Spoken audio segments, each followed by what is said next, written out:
E aí, sujeito? Como é que foi sua semana? Tem vivido muito no automático? Ou nem parou pra pensar? Hoje a gente vai falar sobre medos. Trago aqui, sendo diretamente direta. A gente vai falar sobre o medo de descobrir que estávamos errados sobre nós mesmos.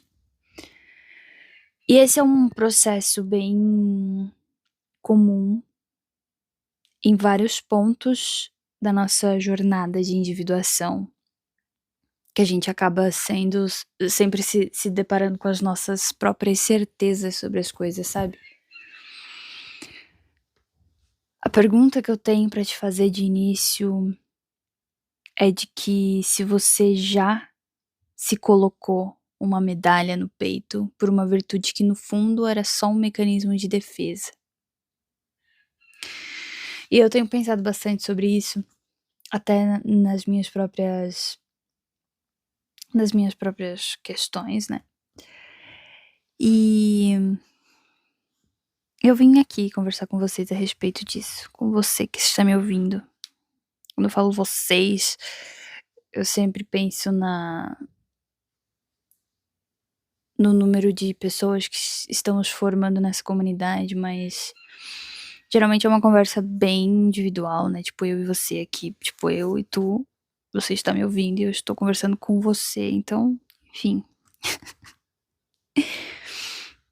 Eu sou Amanda, eu sou psicanalista, escritora, filósofa. Eu tenho alguns ensaios existenciais que eu coloco lá no Catarse, tá? Então, se você quiser dar uma lida, tem alguns temas lá sobre morte, alguns que se alongam a respeito da individuação. São observações nessa nossa sociedade e tal, e, enfim, cara, tem algumas coisas lá. Se caso toque no seu coração, também tem a opção de você fazer assinatura, é R$7 por mês, sabe? Bem baratinho. E hoje a gente vai falar sobre esses negócios de medo aí, né, cara? Eu separei uma temporada apenas pra falar sobre medos. Tenho vários outros medos aqui que estão na fila pra eu trazer. Hoje a gente vai falar sobre esse medo de descobrir que estávamos errados, mas eu vou trazer um medo de perdermos essa identidade antiga, o medo de não ser especial, o medo de não ser escolhido, o medo de não conseguir sustentar quem a gente se torna, o medo de não ser compreendido, medo até com bússola de individuação, o medo desse desamparo, né, o medo dessa invasão. A angústia que a gente também sente, né, na solidão e nesse desamparo também, né. Medo de impor limites, de bancar a própria verdade. Então, tem vários outros medos aí que a gente vai estar desdobrando nos próximos episódios. Que eu tô gostando muito de fazer, de voltar a conversar com vocês a respeito dessas coisas. Até porque me tira um pouco desse lado de querer ser perfeita em tudo que faço, sabe? Eu gosto muito da ideia de pensar que aquilo que a gente se propõe a depositar a nossa energia sempre nos dará frutos. E é importante que em algum momento da sua jornada você pare e faça esse contrapeso, sabe? Esse balanço de um geral, assim, na tua vida. O que que você tá depositando as suas energias, o que merece ficar, o que merece ir embora. O que fazia sentido que hoje já não faz mais. Isso faz parte da nossa evolução, sabe? Às vezes você começa uma coisa nova, aí você já vê que não faz muito sentido com a tua realidade de hoje, e é isso, mano, é isso. Mistura com um monte de outras coisas, né? E Então faz parte esse soltar, faz parte esse deixar pratinhos cair, porque são muitas frentes, assim, e eu me olho, assim, nesse cenário de tipo, pô, eu tô fazendo coisa pra caralho, por que que eu vou me ocupar com mais uma? Então é isso, né? Eu sempre. Eu não fico me cobrando, tipo, nossa, eu devia ter dado o meu melhor naquilo. Aconteceu e é isso, mano, faz parte da minha própria evolução. Então não se culpar, eu acho que faz muito parte do processo, sabe? E essa pergunta que eu fiz ali a respeito, né, de você se colocar essa medalha no peito por alguma virtude que no fundo é uma defesa, vem muito desse lugar onde muitas vezes a gente se orgulha de ser super compreensível, ou de ser esse suporte do grupo, de ser essa pessoa que nunca compra briga, de ser sempre essa pessoa que aceita falhas de todo mundo, que releva o irrelevante, sabe? Muitas vezes até estufa o peito em dizer, ah, eu sou muito evoluído, eu não me deixo abalar por pouca coisa. E eu passei muitos anos pendurando essa medalha no peito. Eu tinha muito orgulho da minha paciência inabalável, da minha capacidade de, sei lá, de engolir tanto sapo, pô. De engolir a seco, de seguir em frente, às vezes de tentar explicar pra uma pessoa que não está querendo ver por outra perspectiva, que já vem munido de certezas, sabe? E eu achava que isso era maturidade, que isso era inteligência emocional, que isso era virtude. Só que um dia a casa cai, sabe? Em uma conversa muito besta, assim, na cozinha, eu me vi com uma raiva tão cega, uma raiva tão desproporcional, que esse teatro todo acabou ruindo muito rápido, assim, e foi até meio ridículo, sabe? Depois eu fiquei refletindo, tipo, nossa, mano, que pequeno, que pequenez o problema pra uma atitude tão desproporcional, sabe? E aí que veio o estalo. E é um estalo muito seco, assim, muito dolorido, né? Que essa tal evolução nunca foi uma virtude. Era só um medo. Um medo de ser rejeitada se eu dissesse não, se eu engolisse, se eu deixasse de falar, pavor de não ser amado, se eu mostrasse esse lado imperfeito, sabe? Ai, mas putz, você foi muito dura em você falar isso pra pessoa. Pô, se você gostasse da pessoa, você não teria falado isso. Hoje em dia eu vejo com mais clareza. Tipo, pô, se eu gosto mesmo da pessoa, eu quero que ela saiba. Às vezes é dolorido tocar em alguns pontos, às vezes é sim. Mas eu acho que nada mais justo, nada mais sincero do que você trazer algumas coisas que muitas vezes não são ditas só por essa questão de você se preocupar com o ego desse outro, sabe? E é aí que tá essa questão, assim, de entender que essa minha paciência era só um mecanismo de defesa que tava fantasiado de santidade, entendeu? É uma submissão, é uma passividade diante da vida, assim, que você acaba tomando, que às vezes não é útil nem pra você, porque você acaba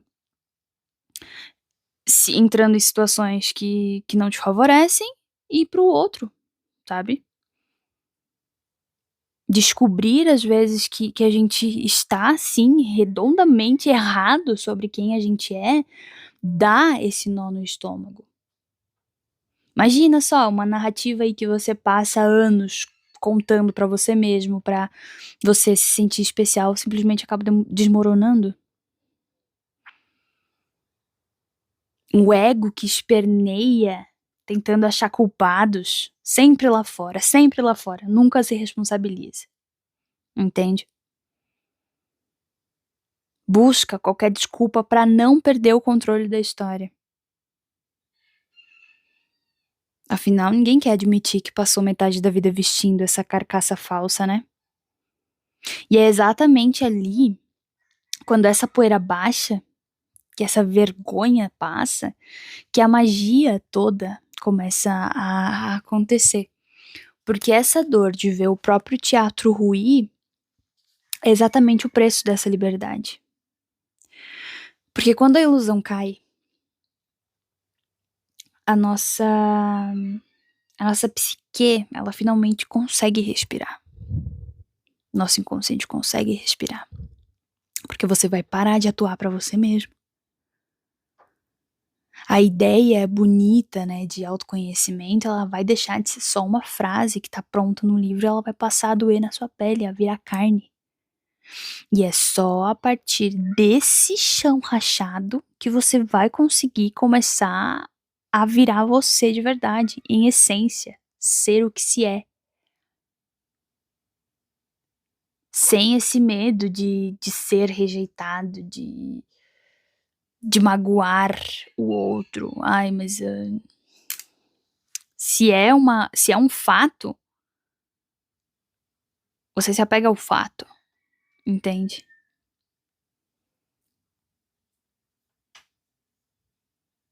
Enfrentar a própria ilusão, ela dói muito. Só que é exatamente onde o processo da individuação em si vai começar. Então, quando a gente percebe que a história que nós contávamos sobre nós mesmos cai por terra, quando esse ego estremece, a nossa psique ganha um espaço para que ela possa respirar. Hoje, eu quero que você conheça o Arthur. Se você não é o Arthur, se você não se vê na história do Arthur, provavelmente no seu grupo de amigos ou sei lá quem senta do seu lado no trabalho tem um Arthur. O Arthur é aquela pessoa que parece viver em estado constante de paz absoluta. Arthur Zen. Nada tira o cara do sério. O chefe dá um esporro injusto no meio da reunião, o Arthur ele sorri, ele balança a cabeça e ele diz: "Ah, eu entendo, é estresse da empresa." Às vezes o parceiro do Arthur esquece uma data muito importante, ou às vezes o parceiro trata o Arthur com frieza, com deboche, com desdém, e o Arthur pensa: "Ah, não, não é nada." O Arthur ele vai arrumar uma justificativa psicológica super refinada pra perdoar na hora, pra relevar, e assim sempre vai se repetir. Se alguém fura a fila na frente do Arthur, ele vai dar passagem, ele vai, sabe, aquele, não, tudo bem, ai, acontece. Sabe a passividade tão grande do Arthur, que eu contando a história do Arthur já me irrita, entendeu? Ele tem aquele olhar sereno de quem lê estoicismo antes de dormir, e ele se considera acima dessas pequenezas humanas. Só que por dentro, o Arthur ele carrega um orgulho silencioso quase sagrado. O Arthur ele se olhava no espelho e ele se sentia um super diferente, sabe? Tipo, ai, uma ilha de sensatez nesse mar de pessoas reativas e imaturas. E o Arthur, ele acreditava, de coração, que ele tinha transcendido a raiva, que ele era incapaz de guardar rancor e que a sua paciência era a prova cabal de uma grande evolução moral. Só que tinha um pequeno detalhe que o próprio Arthur se recusava a enxergar. Aquela passividade toda do Arthur, não era paz, era anestesia. É. A tal evolução do Arthur não passava de uma estratégia desesperada de sobrevivência. Ele não evitava a briga porque ele era sábio. Ele evitava porque, ao menor sinal de atrito, fazia a criancinha assustada dentro dele entrar em pânico. Arthur ele tinha um pavor visceral de incomodar, de ser visto como um chato e no limite ali de ser rejeitado ou de ser abandonado. Então, para que ele consiga garantir que todo mundo continue gostando dele, o Arthur domesticou tanto os seus instintos que acabou enterrando junto a sua própria voz. E o Arthur cedia tanto O Arthur relevava tanto, engolia tanto sapo que ele acabou confundindo a covardia de nunca impor limite com uma nobreza de ser um pacificador. A sua paciência não era amor ao próximo, era pavor do confronto. Arthur não sabia lidar com o atrito. Ao invés de Arthur falar sobre a questão em si, Arthur se defendia, sempre se justificava.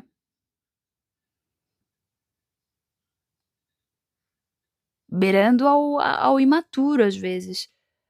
Que às vezes, exatamente por essa passividade, por essa defesa extrema de Arthur, ele não conseguia manter os próprios relacionamentos. Porque ao invés de muitas vezes Arthur reconhecer as próprias falhas, digamos assim, Arthur se encapuzava de razão, porque o ego dele em algum momento foi ferido. Arthur acabava traindo o próprio elo de confiança ao qual estava construindo.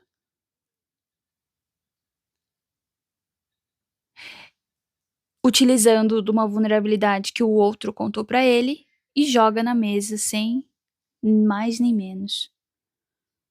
Como uma grande forma de dizer, ó, como você também falha.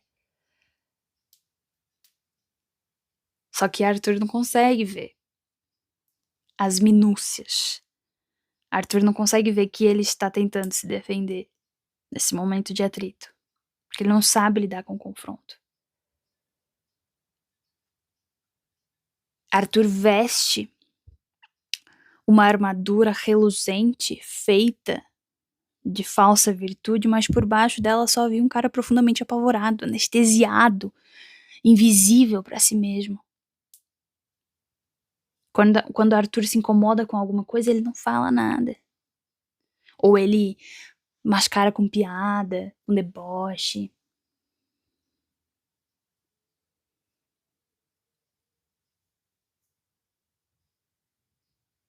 A ironia e o sarcasmo são formas de defesa.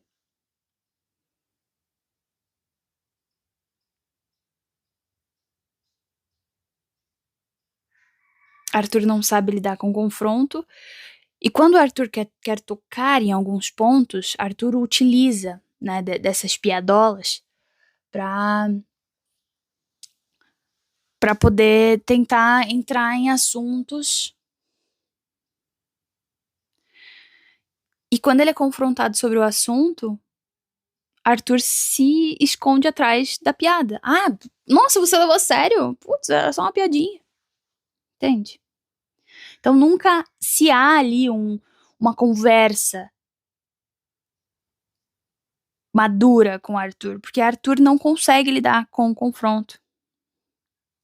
Porque para Arthur é sempre essa questão de Arthur sempre se sente atacado, porque ele não consegue bancar o próprio limite, não consegue bancar a própria voz. O grande problema de empurrar a sujeira para debaixo do tapete por anos é que lá no fundo a pessoa que utiliza, né, dessas maneiras de se existir, ela sabe exatamente o tamanho da sujeira que está acumulada. Arthur sabia. Por isso que ele evitava a todo custo olhar para dentro. Sempre olha para fora, procura lá fora. Ele tinha um pavor silencioso de examinar a própria bondade e descobrir que o seu altruísmo era pura covardia. Ele não cedia para poupar o outro, mas para proteger esse pavor que ele tem de ser rejeitado, de ser abandonado. Quando essa ficha começa a querer cair, abre-se um abismo debaixo dos pés, que é a crise existencial em sua forma mais crua. Se eu tirar essa fantasia de cara legal e compenetrado, o que vai sobrar? Aí vem aquele pavor paralisante, né? Porque se o Arthur parasse de ser pacificador e aceitar qualquer migalha, se o Arthur parasse de engolir sapo, o que ele seria? Um cara difícil? Um egoísta? Um surtado?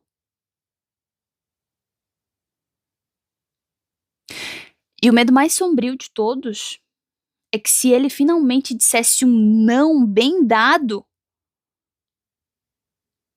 será que alguém ia continuar do lado dele? Ou ele descobriria que as pessoas só gostam da conveniência do personagem e não dele?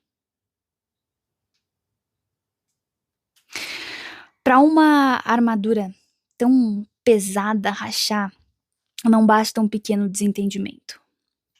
É necessário ser uma situação onde a própria paciência do Arthur cause esse desastre inevitável, destruindo a ilusão de que a sua passividade é algo nobre. O cenário perfeito, que a gente pode até trazer para entender um pouco melhor, é a traição de lealdade. Então imagine que no trabalho ou na família, alguém visivelmente mal intencionado humilha ou prejudica abertamente alguma parceira do Arthur. Ou, sei lá, um melhor amigo do Arthur, na frente de todo mundo. O reflexo automático do Arthur entra em ação. Ao invés dele defender quem ele ama e fincar os pés no chão, ele vai engolir o constrangimento, ele vai sorrir amarelo, ele vai tentar animar os ânimos, dizendo a clássica frase: ah, deixa pra lá, fulano é assim mesmo, nem vale a pena arrumar confusão. Só que dessa vez, a pessoa prejudicada vai olhar nos olhos dele e vai mandar a verdade. Putz, cara, tu é um covarde, né? Você não é evoluído, você prefere me ver ser atropelado só por você não ter o desconforto de se posicionar e de bancar a sua voz, a sua verdade. E aí a casa cai. Porque toda a santidade do Arthur vai virar, começa a ficar escancarado, né, a omissão. E esse papel de bom moço cobra um preço muito mais alto, que é a perda do respeito de quem ele ama. Porque ele já não consegue mais se esconder atrás do discurso de ser da paz, porque fica muito claro que a paz custa a dignidade dos outros. A máscara desmorona e ele é obrigado a encarar o abismo.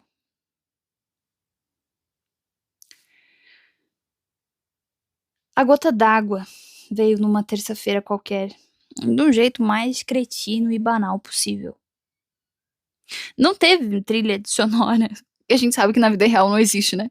Trilha sonora de suspense, nem um grande aviso do narrador falando. Só um colega de trabalho. Ou até a própria namorada, né?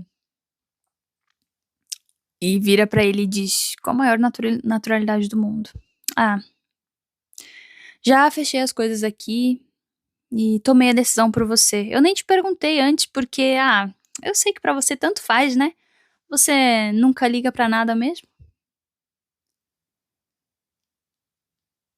E cara, essa frase inofensiva entra direto no peito como uma faca. E ficou ecoando. Pra você tanto faz, pra você tanto faz. Naquele segundo, algo que estava sendo engarrafado a vácuo há 30 anos estourou. O sangue do Arthur subiu para a cabeça num clarão muito cego. E a tal evolução evaporou num milissegundo. E de repente, o cara sereno deu lugar a um sujeito possuído por uma raiva vulcânica, venenosa e totalmente desproporcional. Ele não só reclamou, ele gritou, ele usou da ironia ácida, ele bateu na mesa e verbalizou monstros que nem sabia que morava no seu peito. E aí veio o golpe de misericórdia, o silêncio. A sala ficou num silêncio sepulcral. A outra pessoa, que disse que pro Arthur tanto faz, deu um passo pra trás, chocada, olhando pro Arthur como se ele, como sei lá, se estivesse diante de um estranho muito perigoso. Só que o terror de verdade não estava nos olhos de quem ouviu. Estava nos olhos do próprio Arthur. Ele ficou ali, parado, com as mãos tremendo, o coração batendo na garganta e o peito queimando. Ele não reconhecia essa voz que tinha acabado de sair da sua própria boca. O cara calmo, solícito e da paz tinha evaporado. A máscara não tinha sido tirada com delicadeza num processo terapêutico bonito. Ela tinha sido rasgada de dentro para fora por um bicho acorrentado que cansou de ser ignorado. E foi ali, para os cacos do próprio autocontrole, que o chão do Arthur desapareceu de vez. A falsa virtude ruiu e ele foi obrigado a encarar a verdade mais aterrorizante da sua vida. Ele não fazia ideia de quem realmente era. E quando a adrenalina baixou, o silêncio finalmente engoliu o ambiente, veio essa ressaca moral. O Arthur se trancou no banheiro, ele sentou no chão e ele olhou fixamente pro azulejo frio.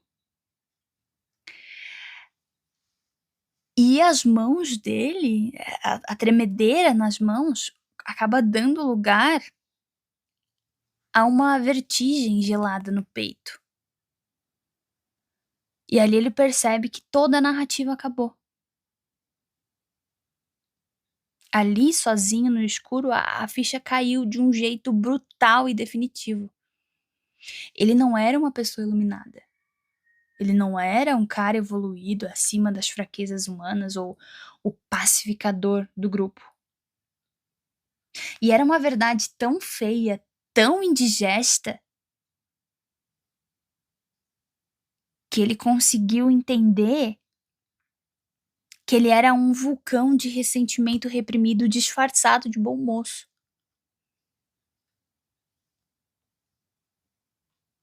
Aquele chilique todo não tinha nascido do nada, era um acúmulo de 10, 20 anos de sapos engolidos, de raiva sufocada e de frustrações que ele mascarou com um sorriso no rosto. Falso. Para que ele não crie atrito. Afinal, ele não sabe lidar com atrito, ele não sabe lidar com confrontos.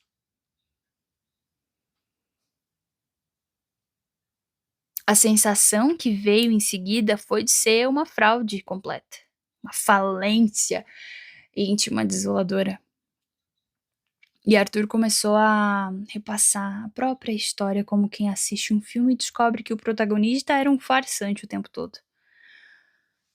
Então ele começa a ver que toda aquela flexibilidade, aquele altruísmo, aquela paciência santa de aceitar qualquer absurdo, nada daquilo tinha sido uma escolha consciente. Nada daquilo era amor ou maturidade.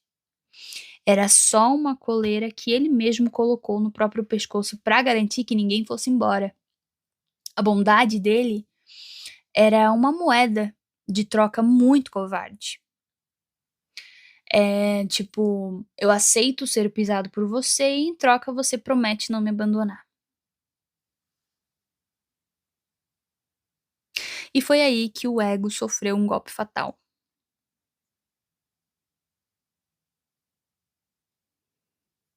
Porque o ego, quando ele está fragilizado ou inflado, ele é um problema, né? Ao contrário de quando ele está estruturado. Quando ele está estruturado, ele é capaz de impor limites e entender a verdadeira função dele ali, no meio dos impulsos e no meio dessa autocrítica.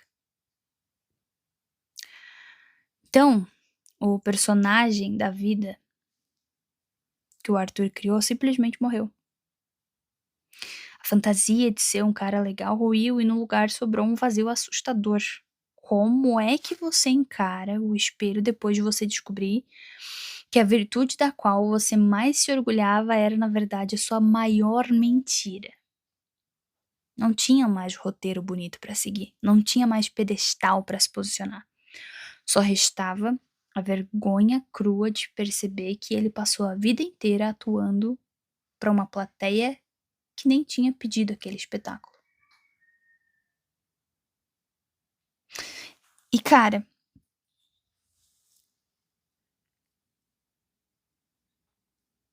o ego, ele tá ali pra te proteger no mundo, né?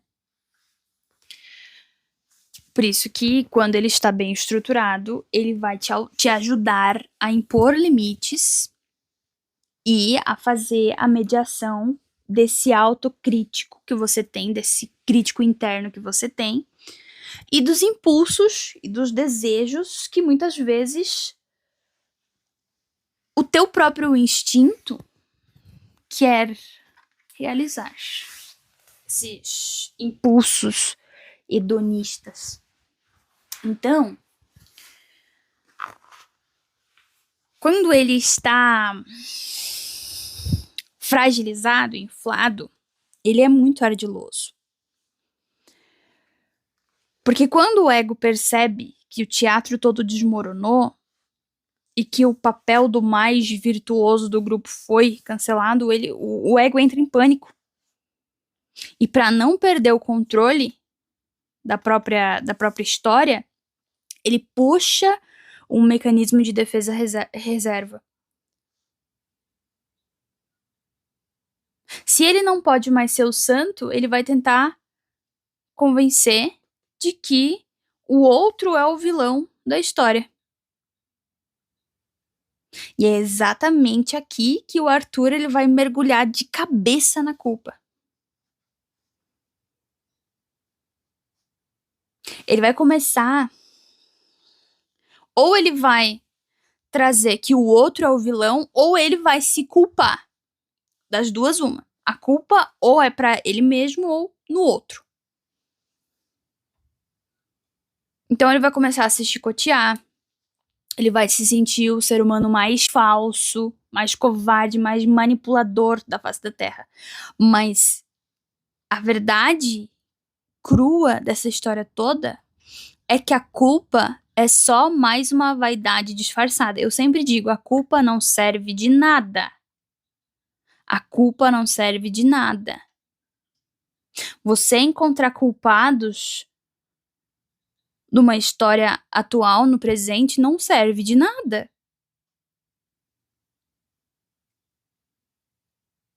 Sentir-se um monstro da história, cara, é um truque brilhante da sua mente para manter você estagnado, olhando para o próprio umbigo.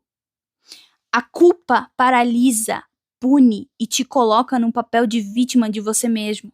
Afinal de contas, enquanto você está ocupado chorando no banho e se odiando por ser uma fraude, você não precisa fazer o trabalho duro e real que a vida está cobrando, que é você sair do lugar, você impor limites e você assumir a responsabilidade pelas suas escolhas a partir de agora.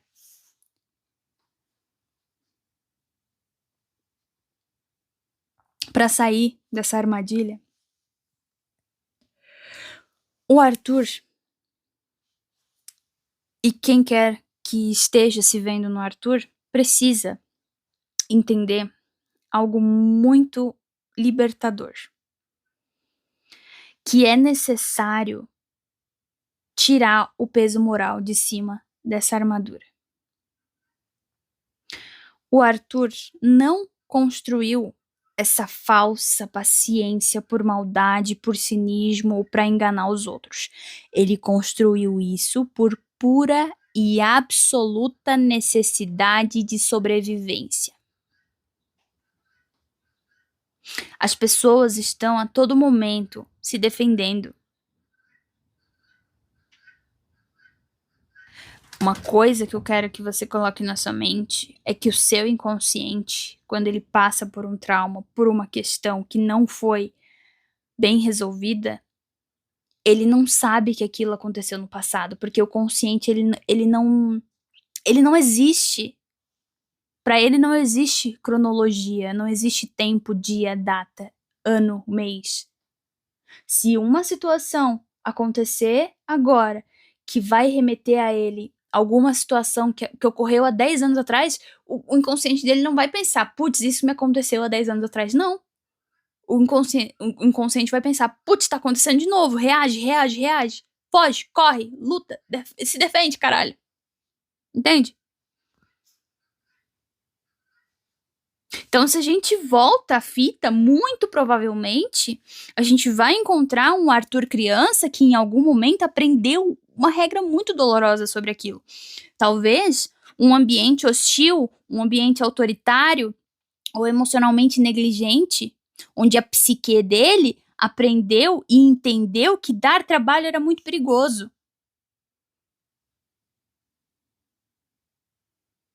E esse é o grande ponto, porque quando você entende a você mesmo e você entende que muitas vezes, muitas das reações ao qual você toma, você sabe que há uma defesa e você vai investigar essa defesa. Isso que é o mais fascinante de tudo, cara. E você passa a entender o outro lado também, que você entende que o outro lado também está se defendendo. Entende que como não existe vítima ou culpado na história? E esse é o ponto. Talvez o Arthur percebeu que para que ele consiga receber algum afeto, para não ser punido severamente, ele precisava ser invisível, ser dócil, ser perfeitamente adaptável. Que assim ele ia conseguir ser amado, ser acolhido.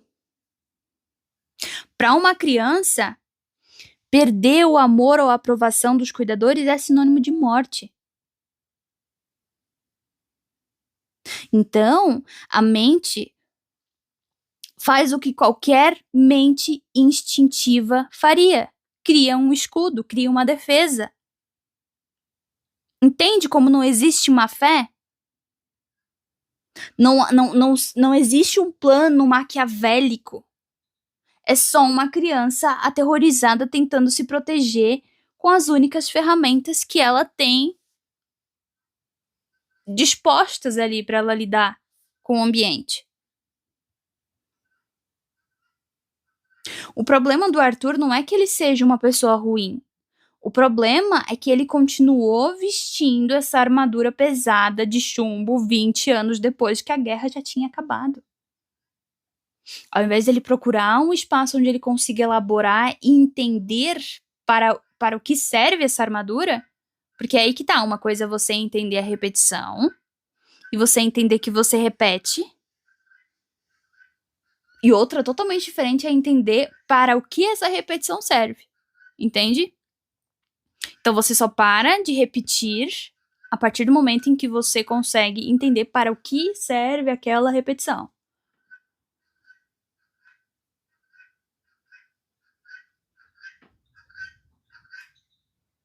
O software de sobrevivência fica desatualizado quando não é elaborado.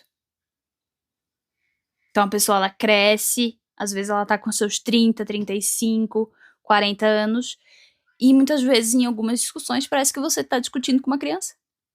Porque a pessoa cresce em idade, em aparência, mas a mente dela continua presa.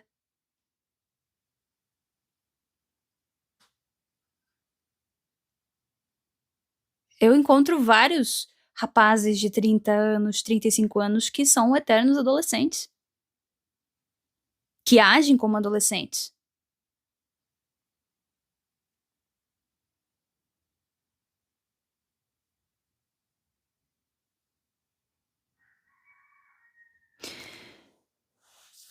Quando a tempestade passa e o Arthur ele para de se punir, algo muito bizarro acontece dentro dele.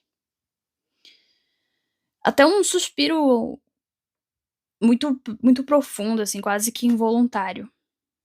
É até uma sensação estranha e inédita de leveza que ele não sentia há décadas. E faz todo sentido. Porque quando você sustenta uma mentira que exige esse esforço monumental, Você passa 24 horas por dia policiando as próprias reações, engolindo a raiva, calculando cada palavra para agradar todo mundo e mantendo uma postura de santo inabalável, e é muito exaustivo isso. É uma maratona invisível que consome toda a sua energia vital. E quando o teto finalmente cai e a farsa desmorona, a energia que você gasta atuando volta totalmente para você. E você entende que. E você passa a entender que aquele desabamento não foi uma tragédia, mas foi o primeiro momento em que você consegue respirar de verdade. E é na ruína dessa falsa certeza que o terreno finalmente fica limpo. Porque a gente entra até na fase do luto daquele cara perfeito que nunca existiu, marca o exato segundo em que a curiosidade genuína sobre si mesmo começa a nascer. Pra você entender, cara, se eu não sou aquilo, se eu não consigo sustentar aquilo, quem que eu sou? O que faz sentido pra mim de fato? Se tudo que eu tenho feito até agora não dá certo. Pela primeira vez na vida, o Arthur ele para de dar respostas prontas sobre quem ele é. Ah, eu sou calmo, eu sou paciente, eu não me estresso por pouca coisa. E ele começa a se fazer perguntas reais. Que ele troca essa afirmação rígida pela investigação, afinal. Quem é que sobrou aqui?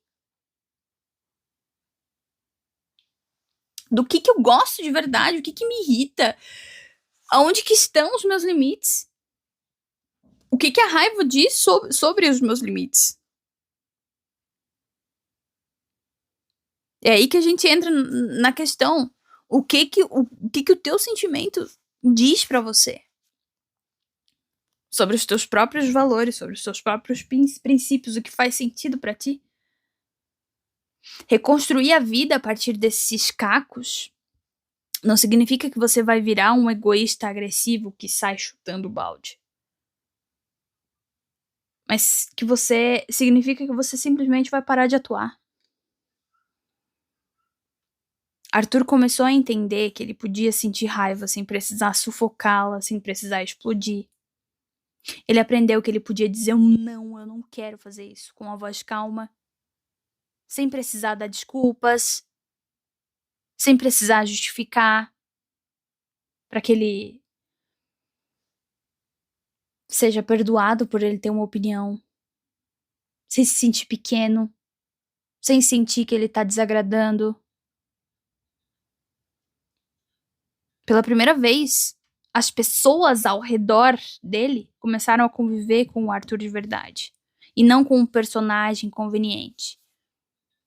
Alguns se afastaram, sim, aqueles que só gostavam do cara que dizia, que nunca dizia não, porque era conveniente a eles ter um cara desse perto.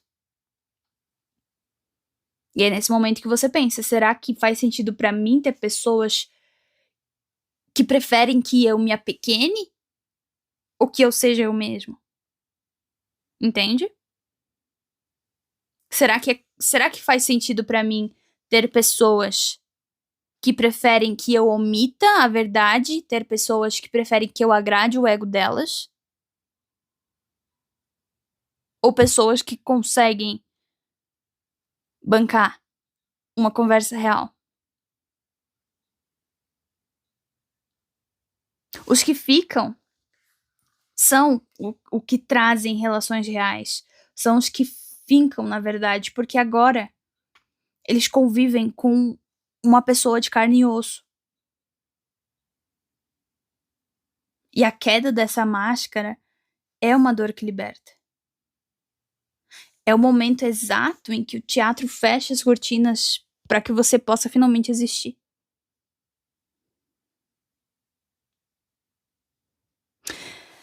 O pulo do gato, que acontece tanto na nossa história quanto na história de Arthur, é quando ele percebe, quando nós percebemos, que não precisamos dar uma guinada de 180 graus.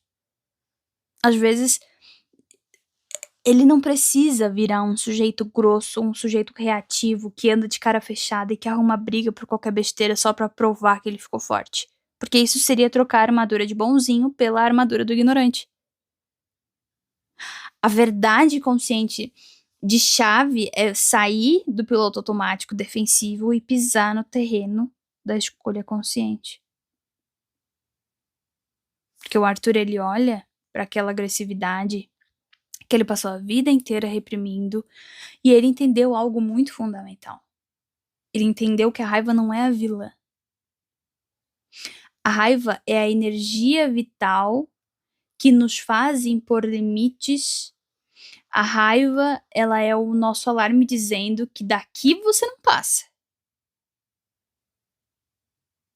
Então, ele pega essa sombra, ele pega essa capacidade de se impor, essa firmeza e até mesmo esse velho medo de rejeição e ele coloca pra sentar na mesa dele junto com a empatia e com a gentileza que ele tem também. E aí a gente tá falando do quê? De integração. Ele não joga fora a sua sensibilidade. Ele só tira a coleira invisível do silenciamento, que reprimia esse medo de rejeição, essa capacidade de se impor, essa firmeza. Então hoje, quando o Arthur cede em uma situação, não é por pavor do confronto ou do desespero para ser aceito. É uma decisão madura de quem avaliou a cena e escolheu que aquilo não valia sua energia. Quando ele diz um não, e esse não vem limpo, sem que ele gagueje, sem que ele faça textão justificando, sem aquele pedido de desculpas automático, vira um limite inegociável.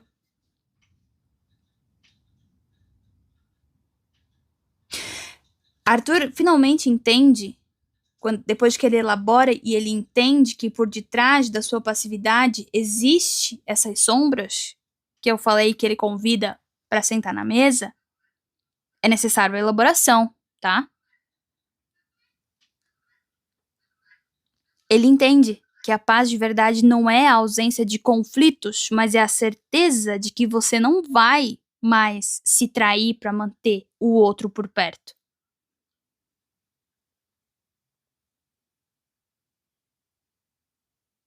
Quando ele para de fugir do medo de estar errado sobre ele mesmo, o Arthur ele integra a própria totalidade. Arthur torna-se um homem inteiro, humano e imperfeito, que finalmente habita a própria pele sem precisar de nenhum personagem para existir.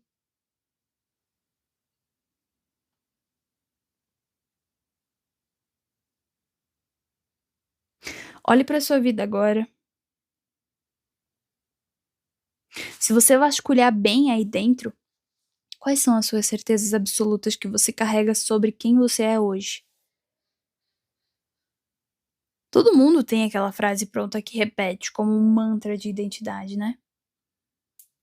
O problema é que muitas vezes as nossas maiores armadilhas não têm cara de defeito. Elas têm essa carinha de virtude.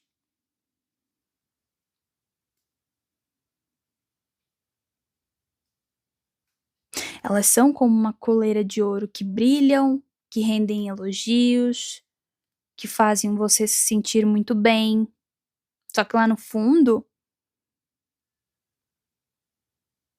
elas acabam servindo para manter você preso, para manter você em silêncio, sob controle, que muitas vezes te faz se sentir superior. Socialmente você é aceito, só que lá no fundo você sabe que você tá deixando de falar muitas coisas. Você vê a hipocrisia, mas você não tem coragem de falar sobre a hipocrisia. Entende? O que você defende com unhas e dentes na sua personalidade só pra você não ter que encarar o pavor de admitir que talvez tenha algum equívoco sobre você mesmo?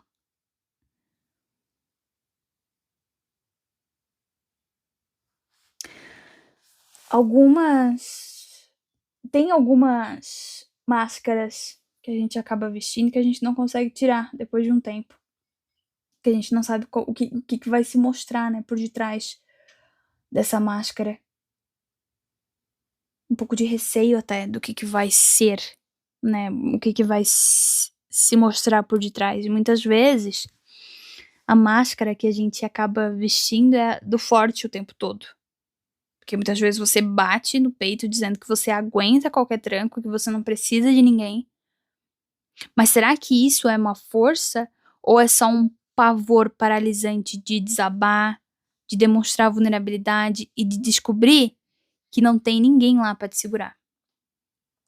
Tem também a máscara que a gente veste do 100% racional, onde você se orgulha de resolver tudo na base da lógica, de ser frio, sob pressão. Mas será que isso é inteligência? Ou é só uma fobia do caos que seria se permitir sentir as coisas de verdade sem tentar controlá-las? Tem a máscara do desapegado também, né? Onde você diz que você tem um espírito livre, que você não se prende a ninguém e que você deixa a vida te levar. Só que até que ponto isso é uma liberdade existencial ou um puro terror de se entregar, de criar raízes e de acabar sendo abandonado lá na frente? Tem a máscara do Salvador também, que é aquele onde você é sempre o ombro amigo, a pessoa que resolve a crise de todo mundo, que tira os outros do buraco. Mas até que ponto isso é altruísmo ou uma desculpa perfeita pra você viver tão ocupado com a dor alheia que não sobra tempo pra você encarar essa bagunça toda sobre a sua própria vida? O que você está escondendo atrás da sua maior qualidade? Porque toda qualidade, toda virtude tem a sua sombra. Toda humildade esconde uma soberba.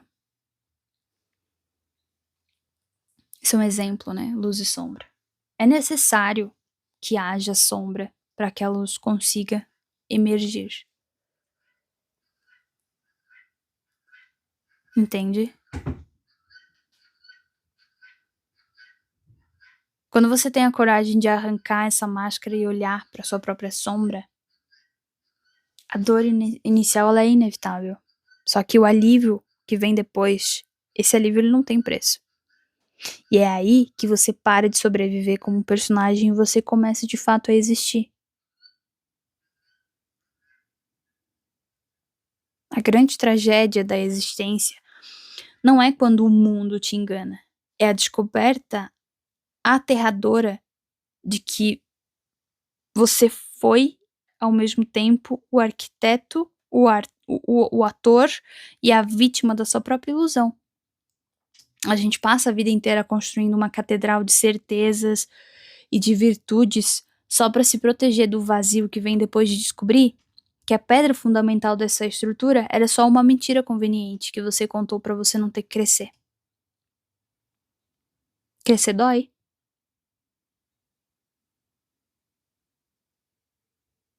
Quando essa estrutura cai, a pergunta que fica não é onde eu errei. A pergunta que se deve ser feita é, e muitas vezes acaba até dando um nó no estômago, um aperto no peito, sabe? Onde você sente que o teu chão todo some. É de que se eu inventei essa mentira toda, quem é esse eu que passou a vida inteira me enganando? Se tira essa fantasia de bonzinho, de forte, de incompreendido, de inteligente ou de injustiçado, o que sobra quando você se tranca no quarto, apaga a luz e encosta a cabeça no travesseiro? Você consegue dormir nessa cama que você fez?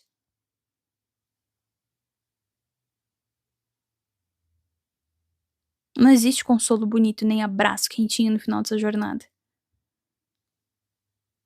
Qual que é a sua parcela de participação nessa vida toda que você arrumou pra si?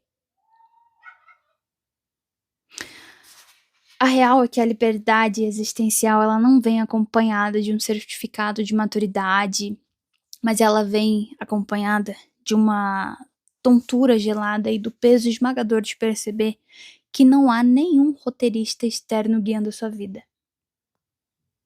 Então o teatro ele desaba, né? O teto cai sobre a sua cabeça, o chão some e agora a responsabilidade de ser de verdade é totalmente sua.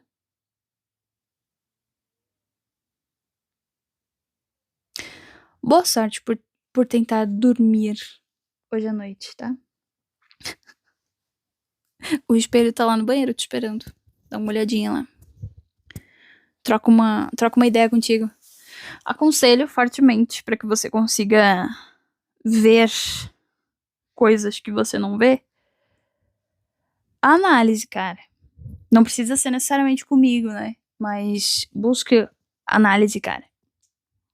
Entenda-se. Não tenha medo de se ver. Por que você tem tanto medo de você? Até quando você vai ficar ocupando-se no externo só pra não ver o que tem aí dentro?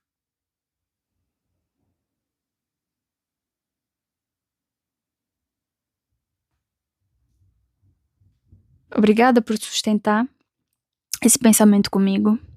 Tem um livro que eu gosto muito, que é do Albert Camus. Camus? Gosto de falar Camus, só que a galera sempre me corrige como se eu não soubesse que se fala Camus, mas enfim. Que é A Queda. É um livro assim que você vai lendo e você vai. Tipo, nossa, ele tem razão aqui, só que tu vai vendo várias nuances, assim. O personagem, ele te coloca na frente de você mesmo, assim como um espelho. É muito interessante, cara. Eu gosto muito do livro. É um livro que nós estamos com data marcada lá no Clube do Livro. O Instagram pra você ficar por dentro é Círculo Bascari. BHA Bascari. Os links estão na descrição, tá? E se fizer sentido pra ti, que bom. Fico feliz que isso ressoa de alguma forma. Fique bem, cuide-se. Toda terça-feira tem episódio novo, tá? A gente sempre flutua entre vínculos, integração, medos, individuação. Deixe sua sugestão. O que você quer entender? O que você quer que eu possa trazer aqui?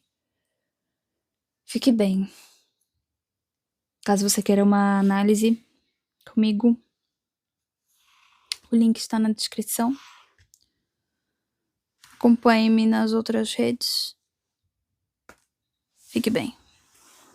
Até qualquer dia desses aí. Até terça-feira que vem.